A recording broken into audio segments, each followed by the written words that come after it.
How's it going, everybody? We are doing our match for week 2. This is our first match for the FAB competitive league.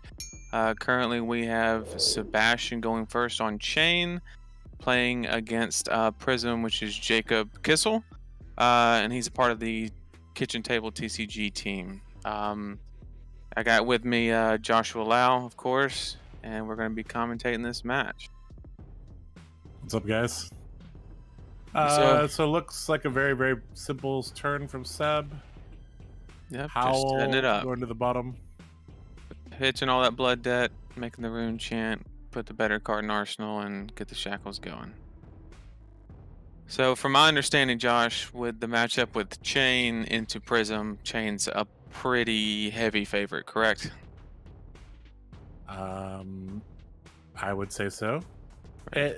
First thing to note, Seb's running 71 cards. I thought the rule of thumb was playing 72. Yeah, that's Bun's suggestion, because that makes the math a lot easier on when you know the first cards that you pitch or what's going to be in your hand on your last big turn. So yeah, you're right. But what that does allow him, that if he has the lesser cards, the blood debt that he just pitched will not land in his hand. So it does technically allow for a little flexibility there. But we just had a Herald from the Prism. It looks like Seb took 5 of that damage, and then the Herald went to Soul, and then Prism just made a shield. Standard. So on the banish, the shackle did hit the Howl from Beyond. Do you like carrying Huskare? I don't mind it, because you know, anytime that you get a Miraging Metamorph thrown at you, it's a free, don't have to take this 7 kind of thing. So I definitely don't hate it. It's not the worst, and that's a little bit of spice right there. For those of you who can't see it very well, that is a red Vexing Mouse. So it's coming in for 3 plus 3 from the Howl. That's 6 and 2 Arcane. And of course, this is a Soul Shield plus. Oh no, looks like it's not. So he's pitching to block the Arcane here. There was also a rune chant in the back, so he was only able to block 1, so it got the shield. Currently looks like he's taking 2 here. He did elect to sink, so he's looking for something. And then we'd really like to see another attack out of Sebastian before rosetting, but you know, it just depends on what he has available.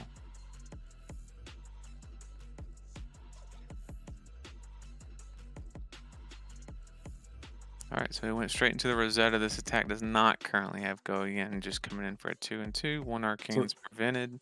So that means the last card in hand was a red. Maybe not actually. Yeah, Why not didn't he necessarily. grasp into it? Because what that means is the card in his hand is worth keeping and not doing 1 more damage, right? So like, say that wasn't the best Art of War turn. Like you're never going to pitch the Art of War to make a rune chant to do 1 more damage. Like, you're always going to hang on to it. So I think that he does have a card. It could be a Soul Reaping, it could be a Art of War or something, but it's something good. Or maybe like this Prism deck is very different than what we're used to seeing. This is a straight up Herald aggro deck. There's not anything that I've seen that really is, because you know, look at his pitch. He hasn't pitched a single aura yet, and if they're running, you know, 20 something auras, even if they're cutting a lot of the auras, we still probably would have seen 1 pitched by now. Right. In this competitive team league, sometimes we're going to see like slightly odd looking decks, because people have history. People have history, right? Which is why I advocate for people to play at least 2 eras. Right. And for those of you that don't understand what we're saying, right?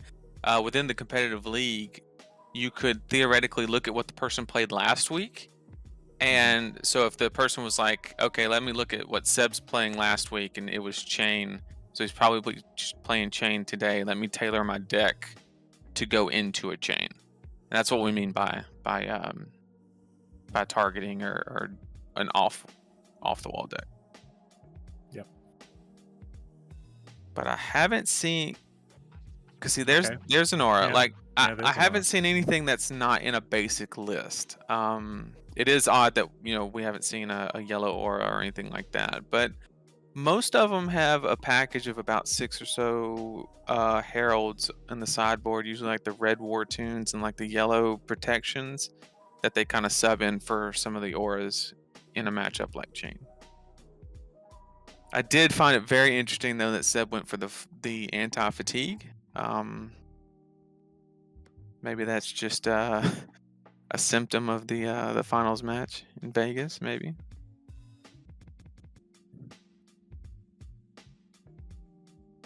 So we got a soul shield coming out from Prism. Soul in general is not the easiest thing for Prism to get, so it's quite valuable to have that.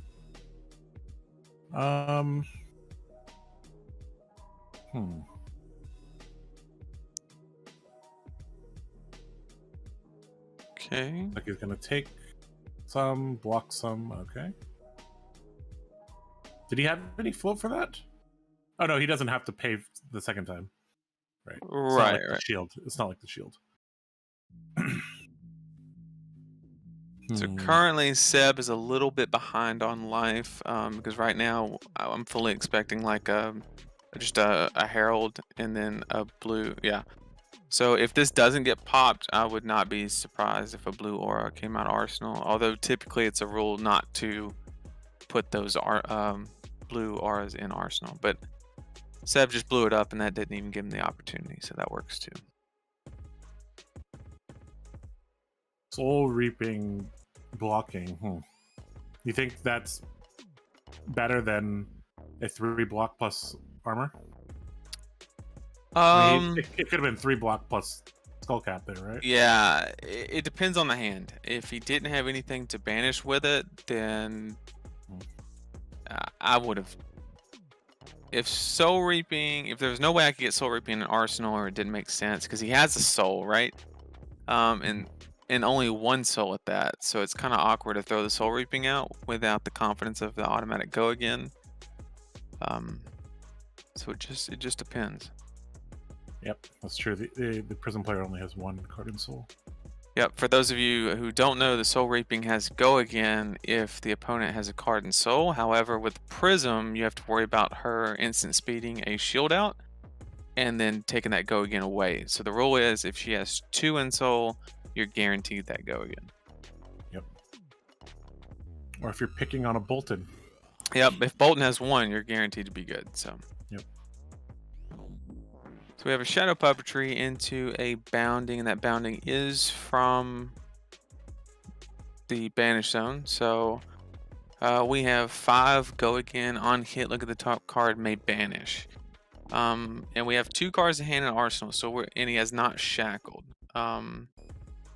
And so that's good awareness on the Prism player to get multiple value on the looking at like a more macro perspective. We saw that Seb is running Invert Existence, and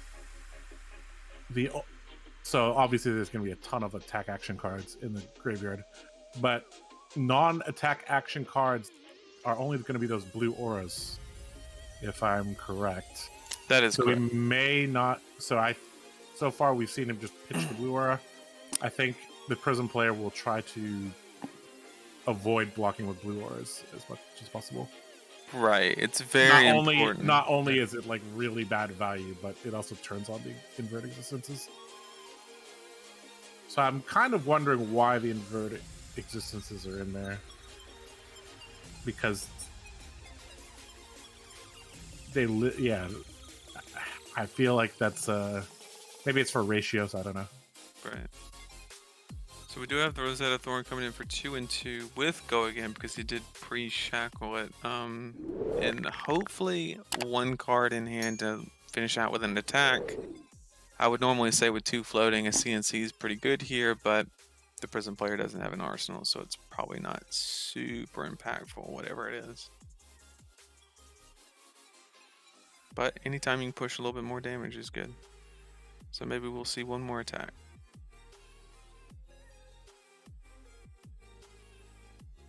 Okay, belittle. This also has go again. He cannot do the fetch, however. For those of you who don't know, the belittle has a fetching ability where you show a attack with 3 attack or less, and you can go search your deck for a Minnowism card. Erudition being blocked. So you think we're likely to see an aura here, and then?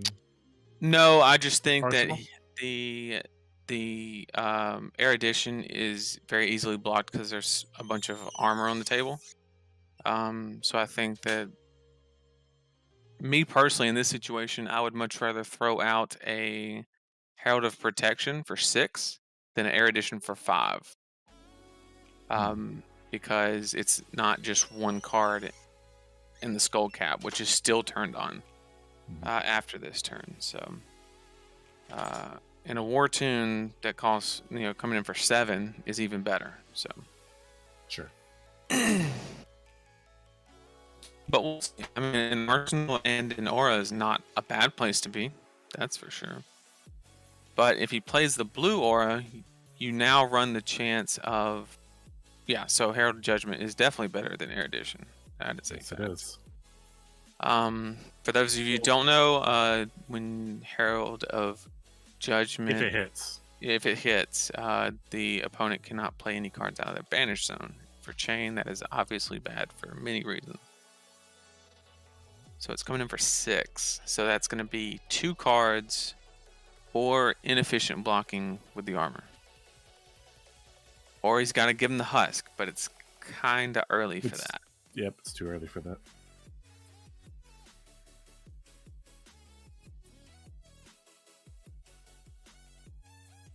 And like you were saying, Josh, about the blue auras, if the Prism player ever plays one into play, that's a guaranteed way to get one into the graveyard. And then that turns on the inverts. Yep. All right, so he did elect to inefficiently block the armor.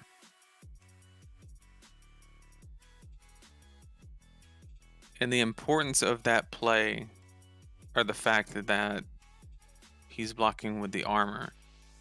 If he's at a higher life than the Prism player, it makes eruditions very awkward, right? Because it's a 1-card block plus grasp or creepers, or you have to carry and husk it. So that's the important. Okay, we have a Ghostly Visits hit. And last card is Lead the Charge. So 1 hit, it is an attack. We'll see if that's what he needed.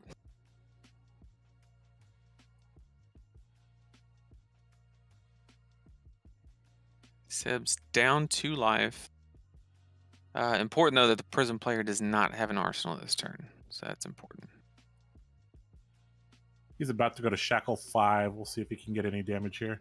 Generally, I use the rule of Shackle 5 against a controlling deck. If they're at 30 or above, that's not good for Chane.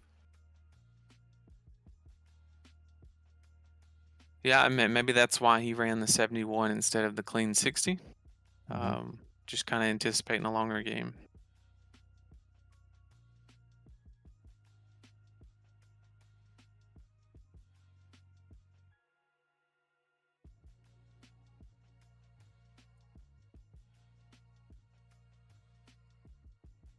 Is Sting of Sorcery in the deck just because it's a blue 3 block? It does. People actually play it? It does not block for 3. Oh, it blocks for 2. Okay, so blocks for people 2. Actually, it's a blue non-attack that does have some type of utility. Because you do go wide in Chane, so it does, if you play it on the right turn, it can present 3-4 damage, and it's split damage. So right. So far, we've seen a lot of middling turns from Seb. Mm-hmm. We haven't actually seen it like insane turn yet. Right. And I think he's going to need at least 2 of them to. It looks like the Prism is playing more defensively now. Yeah, I think so far it's been the same play just about every time. They basically block with 2 cards, throw an angel. And what that does, I'm kind of used to that strategy too, playing like Briar into Oldham, where they want to keep the fatigue option open, but at the same time apply a little bit of pressure. That way, they can't just sit back and set up as much as they want. They actually have to. They're on a clock, as you will.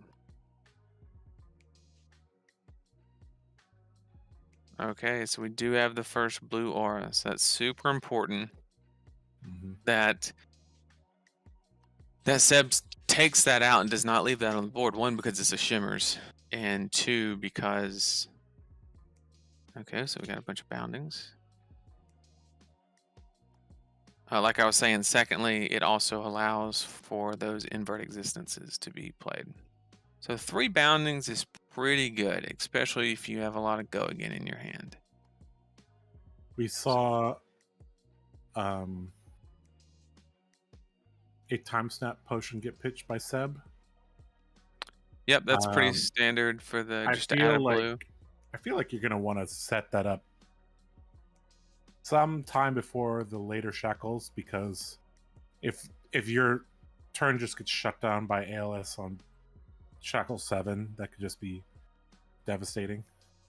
There's a decent chance that the arsenal card is an ALS actually. Right. That's something that he's got to be super aware of. And the best thing that Seb can do to counter the ALS play, well, I guess it doesn't counter it, right? Because they can ALS on the shackle, right? On the shackle trigger. Well, this is one way. Lead the charge gets around it. Yep, that does it. I was going to say that if they played like a Blittle straight out, something that had to go again, they would have to play it off of that, but they can just play it off of the shackles. So that is a red lead the charge, so 0 cost or higher gains an action point.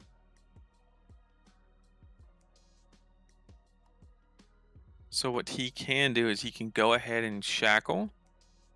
Which he did. Which, yeah, he did, so that way he doesn't reset the chain, and then he can play a card that has go again and still have 2 action points, which is pretty good. This is 4, and he has 2 action points. So this is a pretty big turn for Seb.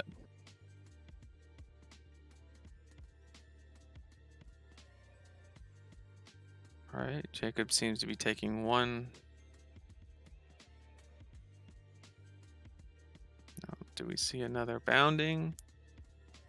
Footsteps. That card in Arsenal has been there a long time. It's been there a minute. He hasn't used Footsteps to block, which is interesting. So maybe now is the time to, yeah, go ahead and play all your non-attacks if you have even more, and then that way there's not as much value. A Shadow Puppetry or Mavri in here is disgusting, because that means all the boundings come out.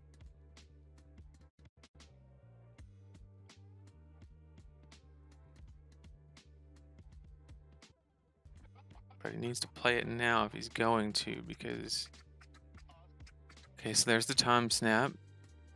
Okay, Belittle. He cannot do the search because he doesn't have a card in hand, and that arsenal is still just sitting there. So 3+4 here.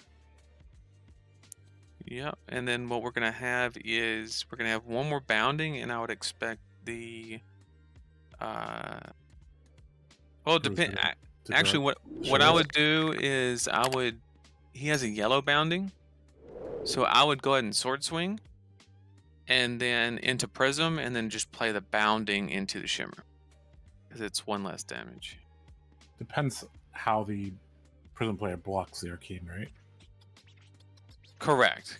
Yeah, if they go ahead and pitch for this arcane and have any floating left over, then you send the bounding at Prism.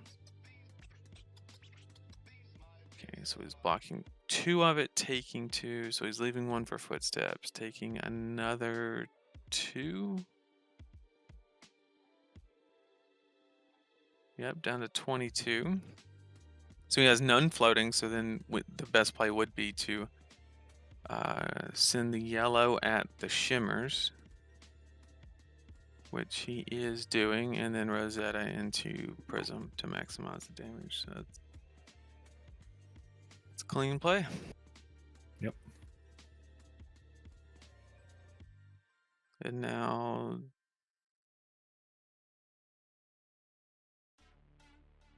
Oh yeah, interestingly enough, that does break the combat chain. Oh, I didn't think about that. So he should have swung first into Prism, then popped it. Yeah, it does. That's interesting. A little bit of inefficiency there. Yeah. He had the right idea, just did it out of order. Because if he would have swung the Rosetta in, then...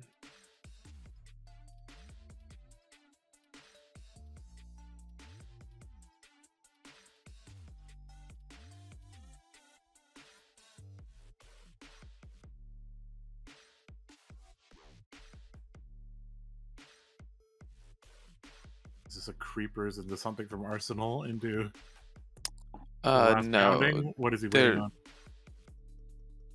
I wouldn't imagine that'd be a really strange play.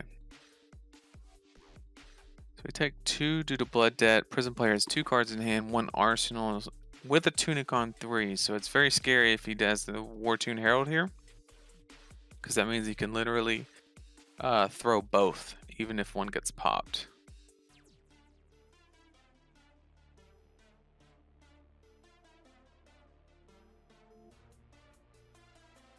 He's thinking about using the tunic. He's hovering over the counter. So maybe a yellow aura, actually. A blue pitch and tunic into a... We haven't seen a single yellow aura yet. Yeah, Interesting. Okay, so he had the War Tune, but he elected to pitch the War Tune for the Judgment. Okay. So what this does is... 2 from hand? Yep. Or... So that pops it. Well, he popped it with the Reclamation. Okay. Because it's at 7. Right. Which is a good spot, because now he still has the Husk for the next turn. So pretty decent spot here. A Howl from Beyond is really what Seb is probably looking for here. Definitely not looking for his Art of Wars to get banished. But 3 hits, one of them being Eclipse, is always... That's the second time Snap Potion gone. Yeah, there's 1 left in the deck. Yeah. There's 2 that got pitched. There's 1 in the banish zone. So that means there's a giant window here for Prism to ALS, yeah. To ALS on the next turn.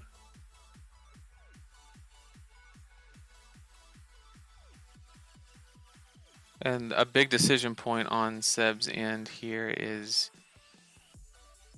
you know, you want to play that Eclipse, but at the same time, if you let that blood debt stack up... I knew it was ALS from the Arsenal. Yeah, if you let that, if you let it... So, I mean, he does. There's no way he has a This is why chart. I feel like Shackle 1 to 5, you need to set up a time snap potion. Right? Because you're not winning or losing the game based on the damage you do from Shackle 1 to 5. You're winning or losing by getting your whole turn denied on Shackle 6, 7, 8, or 9. Okay, so does he play the weakest card out of the banish zone just to... Well, he can pitch to make a rune chant and then play that yellow bounding that he has in the banish zone to take 1 less damage from blood debt. because he already has 3 attacks. I don't think he needs a 4th. Um, the problem is there's another Herald coming is the issue, or another A. The scariest thing that could happen is the Prism player Arsenal and passes, because that means that it's a very good chance that it's another ALS, and that's very scary.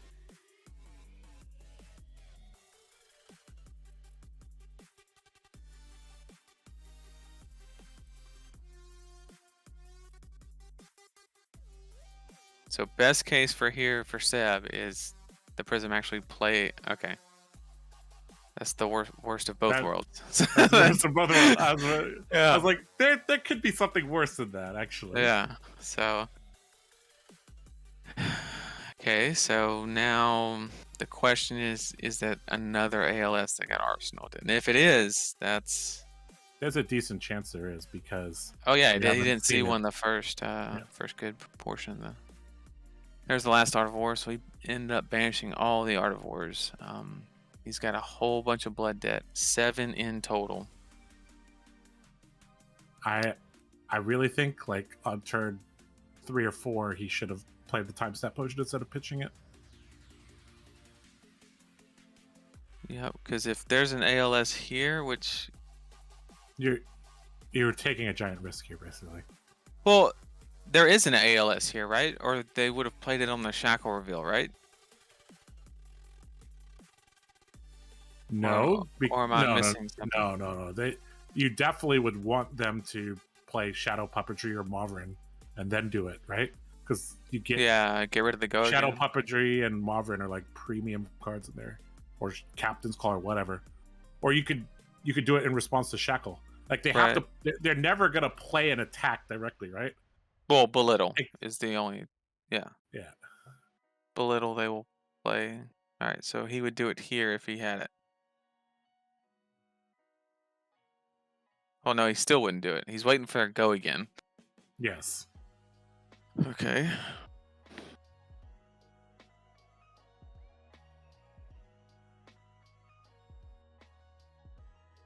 On the flip side, as long as Seb has the blues and at least one card that has go again, which judging by him playing the Howl the way he did, not with creepers or anything, there's a good chance that he does. 23 cards left in deck. Yeah, if the Prism player doesn't have the ALS or can't play it due to pitch reasons, I think Seb's in a decent spot, because this is going to be a lot of damage here. I don't see a world where he gets the Eclipse. That's kind of like, dreaming a little bit, but just because all of those are non-attacks and none of them are invert existence or anything.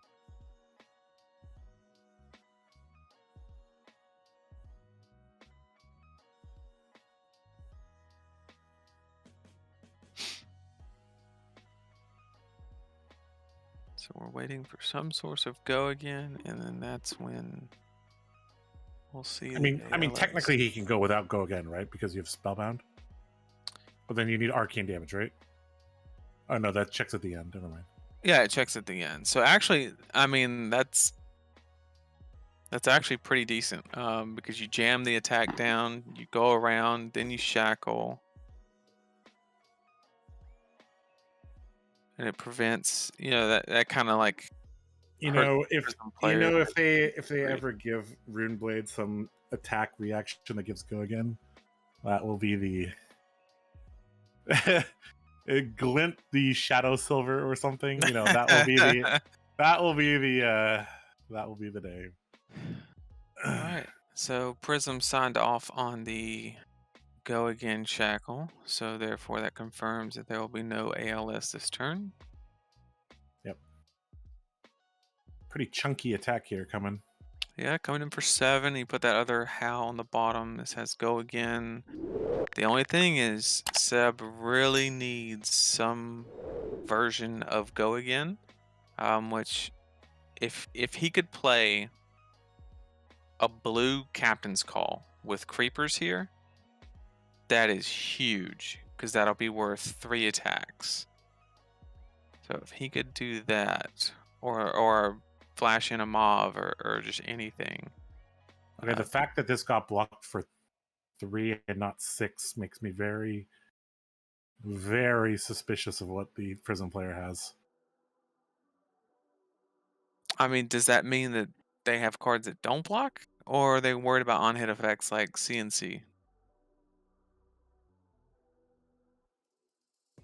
Could suggest that they have a lot of 2 blocks. There's several situations here, but that's something that I'm definitely Right, it is alarming that a little is bit.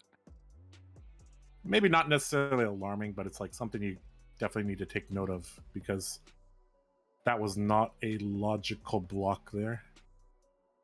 Unless they're really protecting the arsenal.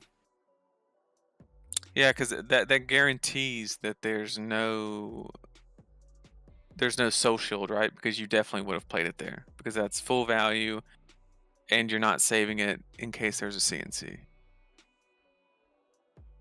So the Prism play. Okay, so we do have the blue. Is he flashing in the non-attack is the question. Preferably a non-attack. Okay, so there's the CNC. Okay, this attack does not have go again, but maybe if the arsenal is a blue captain's call or Mavrian and he has another blue in hand, this gets wild quick. Really need to see what type of block the Prism does first here. That determines whether the creeper plays makes sense or not. I like the CNC here though, because obviously they're worried about something only blocking the 1 card. So maybe that was Seb's thought process. The only thing that has me concerned a little bit is there's 5 cards in the banish zone, so not quite in danger of losing Husk, but close. Basically, he has to draw mobs or shadow puppetries or something to give go again next turn.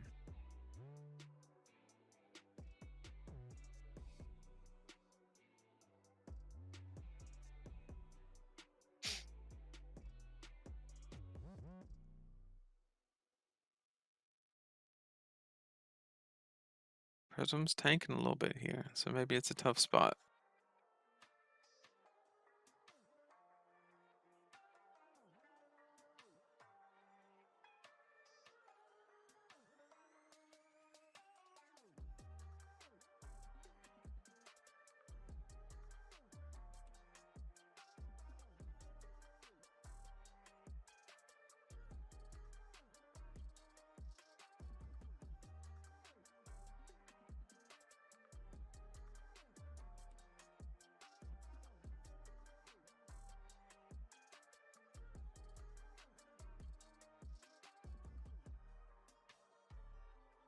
Subs on 8 shackles with still more than 20 cards to go. That really shows you the difference between running 60 and running, 70 cards. Wow. Prism player 8 to 6.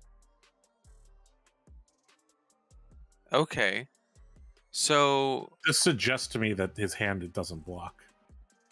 either There's no situation where the cards in hand are good enough to do you think he strike back. has There's no point in trying to strike back here. Oh, do you think he has an ALS and he just didn't have the pitch to pay for it, and therefore he's trying to arsenal it? And well, that doesn't make sense, because then you just block with the other 2. Because ALS on next turn is pretty devastating. I don't know though. You're right. I mean, his hand just must not block. Yeah, it's not that it's the quality is so high that he wants to keep it. It's that Well, it's either very, very, very good next turn, or it doesn't block. If you were the Prism player and you had a grip full of just full of blue auras, would you block there to turn on the other inverts? I think you have to. I mean, you're saving yourself 2 life. Anyway, so yeah, it's the same thing. Yep. All right, big shackle here. This could be the game, depending on what comes out and whether the Prism player does ALS shenanigans. There's no situation where he has 2 blues in the ALS and he saves it for his turn, is there? I don't think so. That just seems super risky to do it that way. From my perspective right now, it just, there's no logical explanation for his last turn. What is happening? Glisten to get the husk. Glisten? I don't even know what that card does. Adds counters to a weapon.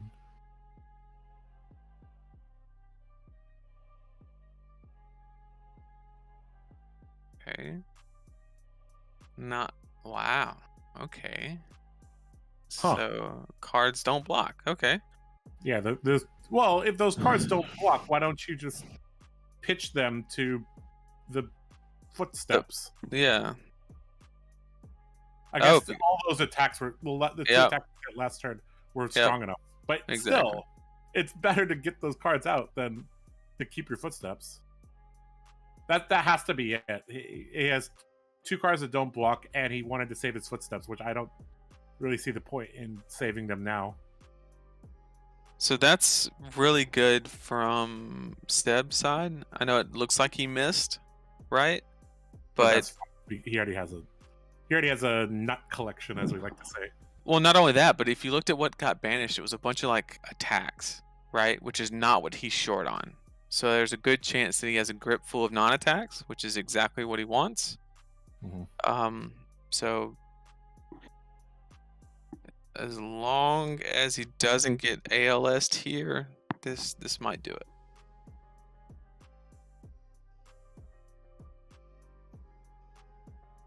The only question is, does he have the blue pitch? That's the biggest part.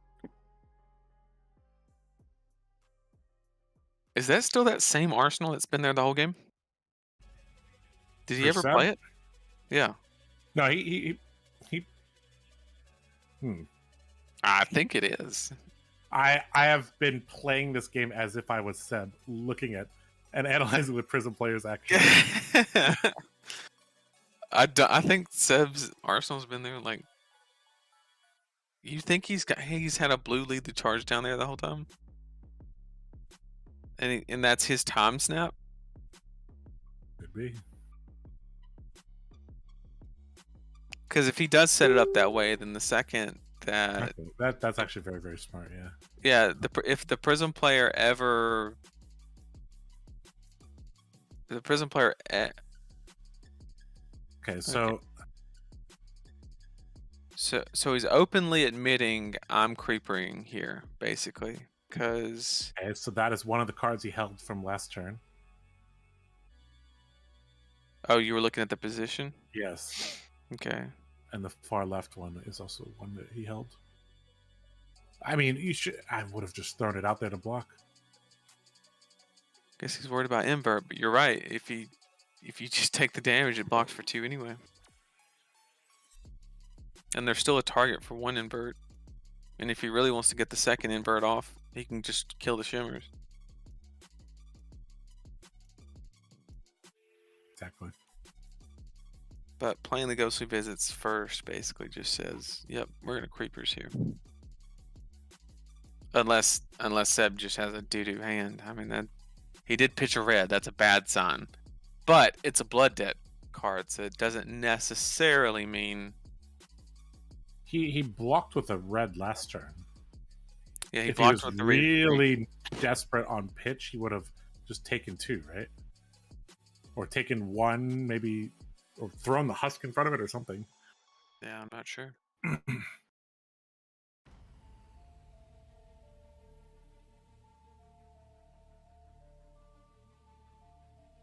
Okay, that's a card he drew.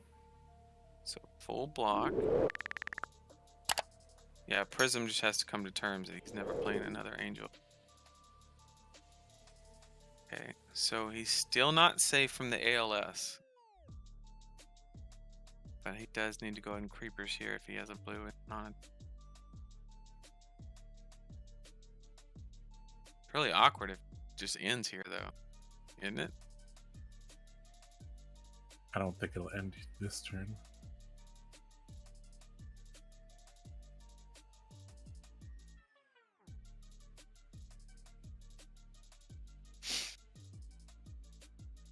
If Seb passes turn here, that's 6 blood dead. Didn't he shackle? I don't think he did. Did he? I don't. Why would he play Ghostly Visit without? I thought he was making a creepers play around ALS.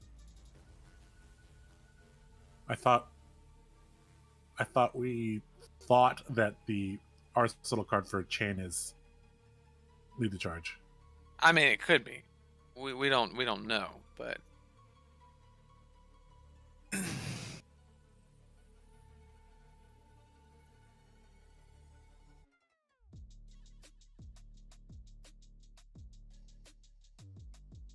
this is actually a more confusing matchup to commentate than most. All right, so I think that was a blue Minnowism, which it is. Okay, so he has the pitch. Question is, what's he doing? What if that's his only non-attack? And he can't turn on the blood deck? Get him out. Oh, he's got a blue. Tell if that was a blue or red vexing. So that's his only non-attack. Is his blue pitch, is what it seems like. Or is that a blue? That's a red vexing. So that's the problem he has, is he wants to play the non-attack, but doing so,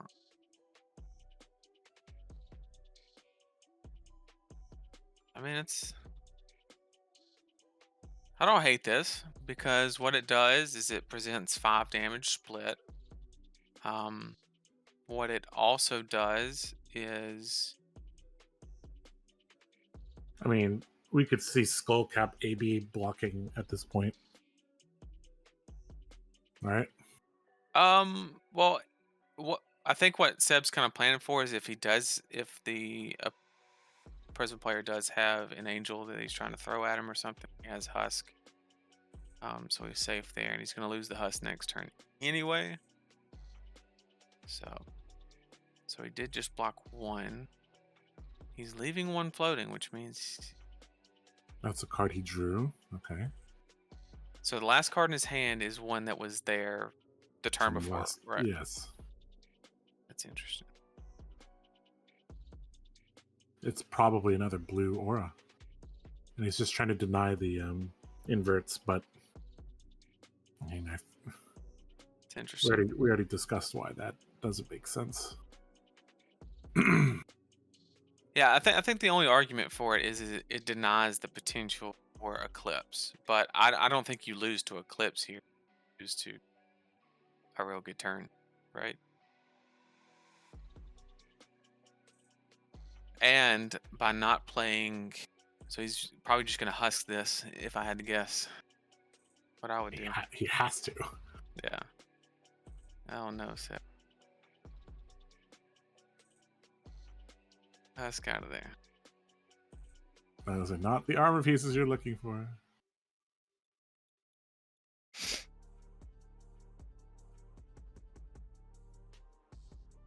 Throw the Husk at it. What are you doing? Oh, this does not make sense. The Prism player can't do anything at instant speed here. Literally nothing. Well, Tunic's on 3.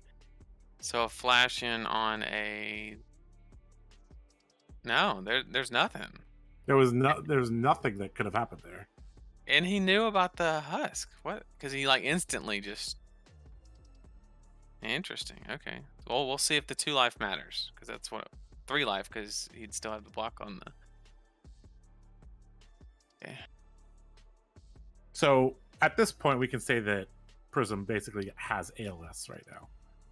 So just has to, right? How to play around this is the question. Basically, when it comes to The creepers, right? at 8 life, if Seb has the lead the charge in the arsenal, he wins, and if he doesn't, he loses. It's literally that simple. Because the ALS is going to come down, and you know there's not a lot that Seb can do about it if he doesn't have it. The only other option he has is, obviously Prism hasn't responded yet, so he would have to jam an attack immediately, and then creepers around it.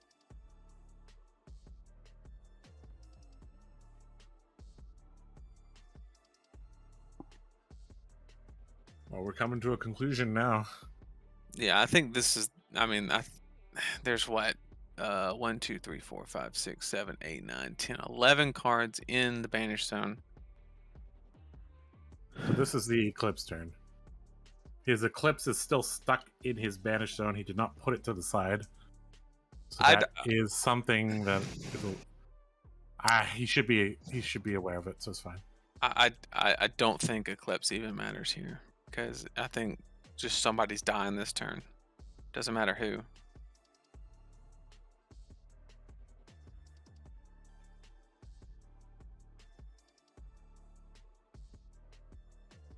Okay, so that's a decent sign that he doesn't have a blue problem, or you're not paying 2 for something, unless that's a last-ditch effort.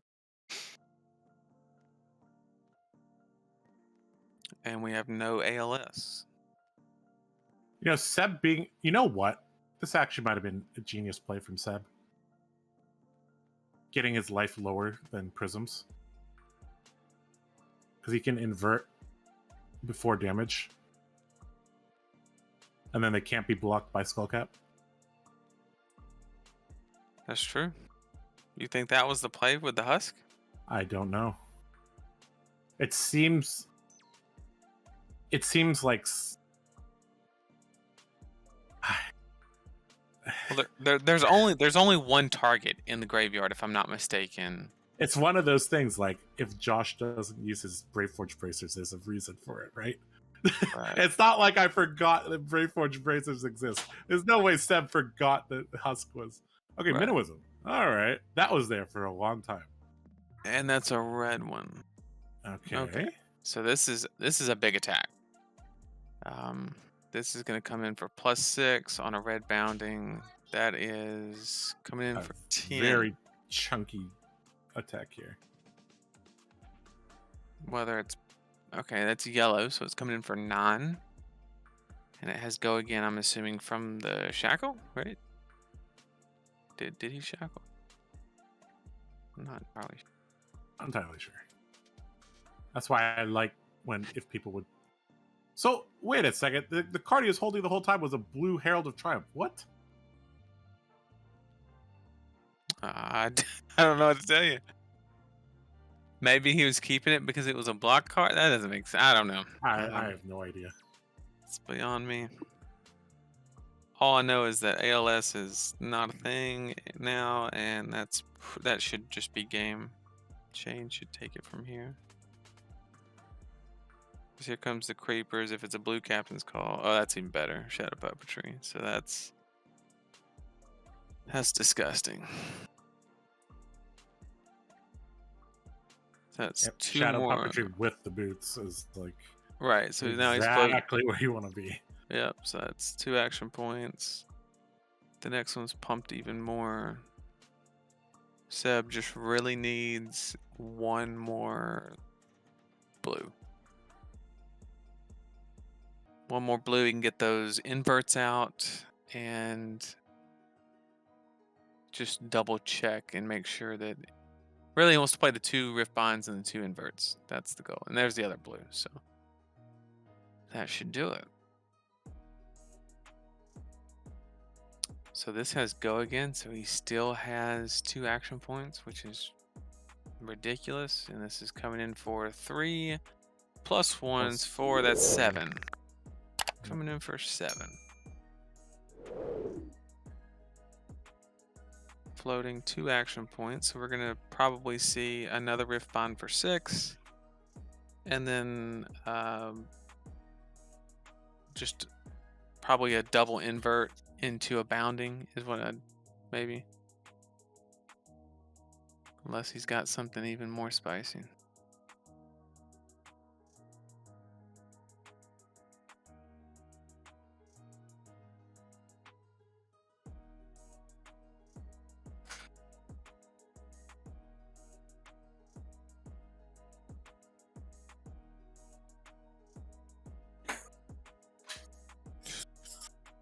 Yep. So there's the bounding.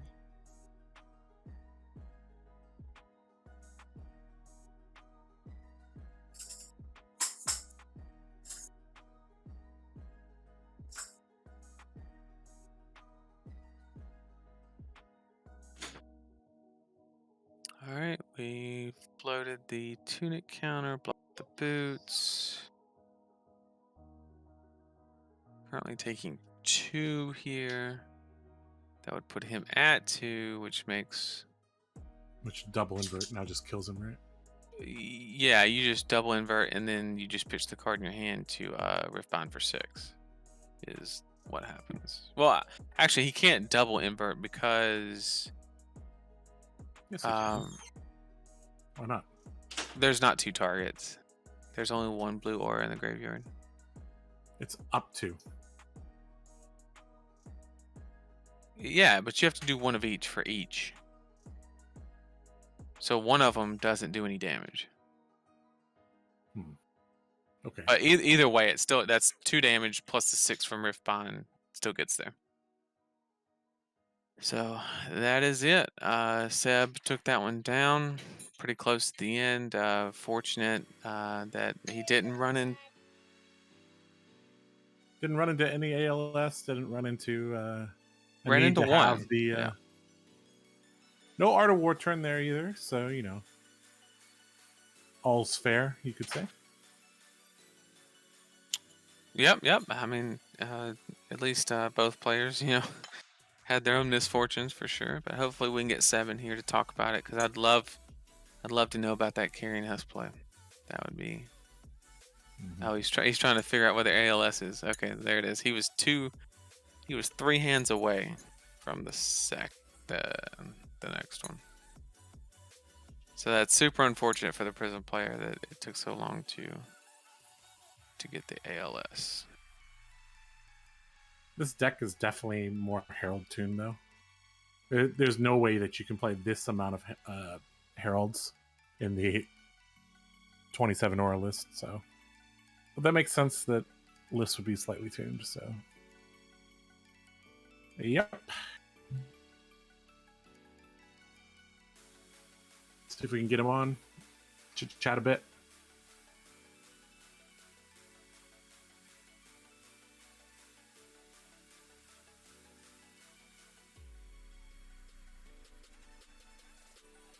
All right, I'm back for a second. Could he not just have killed him on the turn that he went, the turn where he went Howl from Beyond and on Hallowed Rites into the CNC? He had the mana to actually, if I'm not mistaken, creepers and then actually present a lot of damage because he had that Minnowism. I'm not sure. Hey, there he is. He was holding 2 in his hand, so I don't know. Hello, Sebastian. Hi, Seb. Hello. You hear me? Yes, we can. It's a regular. Yeah. Nathan has a few questions for you. I have a few questions for you. Go ahead. Yeah. Hit me. Nathan, go. First things first. The carrying Husk. What was the thought process there? He had 2 cards. If that's a Miraging Metamorph, he goes great value there. And then, so technically on that last turn, I was at 7. It might have been by 1, but there's a world, I think, where I can live it 1 if one of the banishes is different, and then the ALS doesn't kill me. So I guess to be super conservative, I should have blocked, but I'm like, if he has the Herald to punish me here, and I have to go down to 1, so he had nothing in soul, and he was attacking you with the shimmers for 3, there was no way for that to get go again. Oh, With right. with the current board state and card pool, there's well. literally no way for it to Yeah. for a follow up there. Well, that's just me being dumb then. Okay. I was like, is he purposely trying to get below him so he can't use the skull cap to block invert? I give you a lot of credit, Seb. Nah, don't. I was like, oh my god, he wants to get 1 health below him, and before damage, send 2 inverts at him. Oh my god. But so we were talking about your Arsenal slot was Yeah. there for a very long time, so we were speculating on what it was. We thought, like, because we saw that you banished some time snaps, you pitched some time snaps, and you never established a time snap on the board. So we thought, like, okay, so maybe you have like lead the charge in your arsenal kind of as your backup. Like, what did you were you kind of playing around ALS there, or you just like, if he has it, he has it? At the end, it was like, I think he had pitched one and played one, so I was like, hey, if he's got it, he's got it. The times where time snap was in my hand, it was like my only blue, or people like Prism can get a lot of value if you. There's like specific turns, I think, where you can time snap. Like if I can go 2 attacks wide and then time snap, I'm feeling pretty good about that. Okay, so you were concerned about losing tempo by establishing a time snap. Exactly. Okay. That was the main thing. If I can go 2 or 3 attacks without using creepers and then throw down a time snap, I'm fine with that. But it just really never lined up where I had like a blue, a good go again non-attack. I don't know if you noticed, but I think I drew most of my shadow puppetries, but no Mavrines. The captain's call I did use. I used go again. Yeah, it seemed like you were a little bit light on your go agains. So you were trying to punch through with like, 6 or 7 damage and then 6 or 7 damage, as opposed to like 4, 4, 4, 2 and 2. Then at the end of the game, that like why I was conserving that blood deck, because I'm like, all right, use 3 ghostly visits, use 2 red bounding, 1 yellow bounding, I think 2 unhallowed or 1 unhallowed rights. I'm like, this is kind of all I got here, and I really just need to string together this Eclipse turn to win. So yeah, that was a TTS misplay on my on my part with the Husk. Sure. For sure, especially in that situation, because that extra 2 life would have, like, if he had ALS there, would have saved me. So that would have been the blunder on my part, because I could have still just been like, all right, let me go. If I played my Howl from Beyond, then he goes, all right, I'm gonna ALS you. I can still play out 1 blood debt with the unhallowed rights, put that Howl from Beyond back on the bottom of the deck, and then play out the 2 inverts. And I think that would have been exactly to leave me at 1 or 2 life there. Right. So that was the one misplay. We were really wondering what your opponent was doing, because he didn't block the CNC, and then we found out later that it was like a blue Herald and like a blue aura. Yeah. So we were like, you just block for 5 and save yourself some health. I think we were kind of confused. I think he was concerned about with me, like, going off with a go again non-attack action, then doing like 3 more attacks, and right. And basically when he didn't block, I'm like, okay, well, he can skull cap here, so I'm not going to push it, because if he breaks my boots, so when you're playing this game, pushing it there was definitely correct, but we were like, why is your opponent not blocking here? A little bit confusing for us. The hardest turn was I really want to play that Belittle out of Arsenal, that one turn where I had the blue and the Vexing Malice, and I was just like, I'm like, but then I was like, dang, if I don't draw if I only draw 1 non-attack action here, then I'm kind of screwed, and I don't have the the follow up, and a 5-card hand is just so much better playing into fatigue. Can you talk a little bit about your original deck configuration? Were you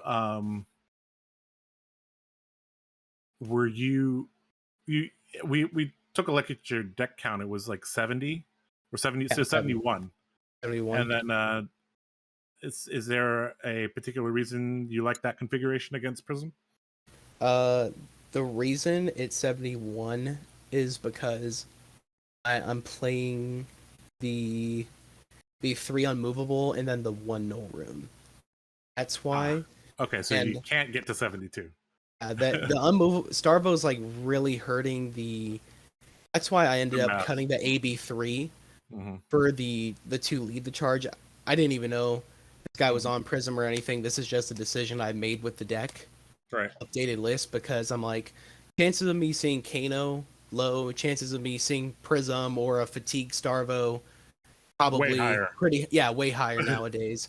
So I'm like, all right, let me put these 2 lead the charges in, and now I'm at 71, which is better math than I think it was 69. So it's just a little bit extra, to get you there. I think you don't quite understand my question. My question is more like, why were you running 70, 71 instead of 60? Oh, because they're gonna fatigue you always. Prism will always okay. Yeah, because here's what happens. Like, Prism will throw damage at you for the first 3 turns of the game. Because you can't put that much pressure on them yet. Yeah, because you can't put that much pressure on them yet. And then around turn 4, turn 5, unless they, just get, you didn't block correctly at all, and you're at like 15 life, then sure, they're just gonna keep trying to push you. But if the early turns you're blocking correctly, you're providing some damage back. They realize that, even though he's, I might have like a 10 health lead, then you just all of a sudden have a 15 damage turn, and they're like, I don't want to take that. And then that's when they go, all right, let me start blocking out here. So it always ends up to the fatigue strategy, one way or the other. I think it's more correct for a Prism player to honestly, it's kind of like a double-edged sword. It's good when they do push damage, because it allows them to win with that ALS late game. Because if I'm at 20 life and then you go back-to-back ALS, it's like, all right, that's fine. I don't really die here. But if I'm at 9 or 10, and that's what usually happens, and then the ALS is very real. So but honestly, I'm more scared of a Prism player that's playing Sinks, Fates, Soul Shields, and just blocking straight from the gate. Turn 1, that's where you just have to, pitch your blood debt to the bottom and howls and stuff like that to just set up the late game. Okay. Well, we definitely learned quite a bit here. Yeah. Well played. Nathan, you got any other questions? No, that's it. Good start. We're 1-0, and hopefully we can keep it going.